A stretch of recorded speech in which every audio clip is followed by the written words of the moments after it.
ಲೋಕಸಭಾ ಚುನಾವಣೆ ಹೊತ್ತಲೇ ಖಾಕಿ ಭರ್ಜರಿ ಬೇಟೆಯಾಡಿದೆ.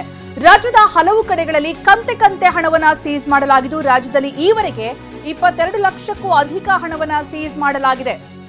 ಚುನಾವಣಾ ನೀತಿ ಸಂಹಿತೆ ಜಾರಿ ಹಿನ್ನೆಲೆಯಲ್ಲಿ ಹಣ ಜಪ್ತಿ. ಬೆಂಗಳೂರಲ್ಲಿ ಬರೋಬ್ಬರಿ 13 ಲಕ್ಷ ಹಣ ಸೀಸ್ ಆಗಿರೋದು. ಕಾರಲ್ಲಿ ಸಾಗಿಸ್ತಾ ಇದ್ದಂತಹ 13 ಲಕ್ಷ ರೂಪಾಯಿಯನ್ನು ವಶಕ್ಕೆ ಪಡೆಯಲಾಗಿದೆ. ದಾಖಲೆ ಇಲ್ಲದೆ ಸಾಗಿಸ್ತಾ ಇದ್ದಂತಹ ಲಕ್ಷ ಹಣವನ್ನ ಸೀಸ್ ಮಾಡಲಾಗಿರೋದು. ನೆಲಮಂಗಲ ಜಾಸ್ ಟೋಲ್ ಬಳಿ 7 ಲಕ್ಷ ಹಣವನ್ನ ಜಪ್ತಿ ಮಾಡಲಾಗಿದೆ. ತಮಿಳುನಾಡಿನ ಉದ್ಯಮಿ ರಘುಪತಿ ಅವರು ಪೊಲೀಸರ ವಶದಲ್ಲಿದ್ದಾರೆ. ಈಗ ಬೆಳಗಾವಿಯಲ್ಲಿ ಗೋಣಿಚೀಲದಲ್ಲಿ 2 ಲಕ್ಷ ಸಾಗಿಸಲಾಗ್ತಾ ಇತ್ತು, ಅದನ್ನ ಈಗ ಜಪ್ತಿ ಮಾಡಲಾಗಿದೆ. ಲೋಕಸಭಾ ಚುನಾವಣೆ ಹೊತ್ತಲೇ ಖಾಕಿ ಭರ್ಜರಿ ಬೇಟೆ.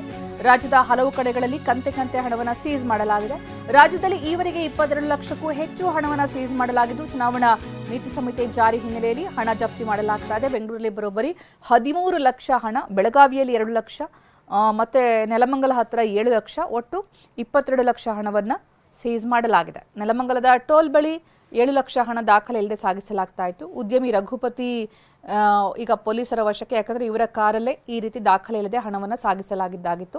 ತಮಿಳುನಾಡಿಗೆ ಸೇರಿದಂತಹ ಉದ್ಯಮಿಯವರು ಪೊಲೀಸರ ವಶದಲ್ಲಿದ್ದಾರೆ. ಈಗ ಈ ಹಣಕ್ಕೆ ದಾಖಲೆಯನ್ನು ಕೊಡಬೇಕಾಗಿದೆ.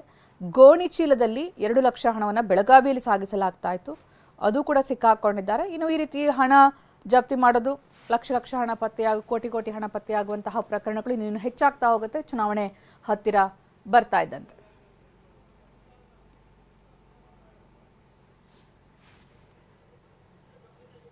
ನೆಲಮಂಗಲದಲ್ಲಿ ವಶಕ್ಕೆ ಪಡೆಯಲಾದಂತಹ ಹಣದ ಕಂತೆ ನೋಟುಗಳು ಇತ್ತ ಬೆಳಗಾವಿಯಲ್ಲಿ ಗೋಣಿಚೀಲದಲ್ಲಿ ಸಾಗಿಸಲಾಗ್ತಾ ಇತ್ತು.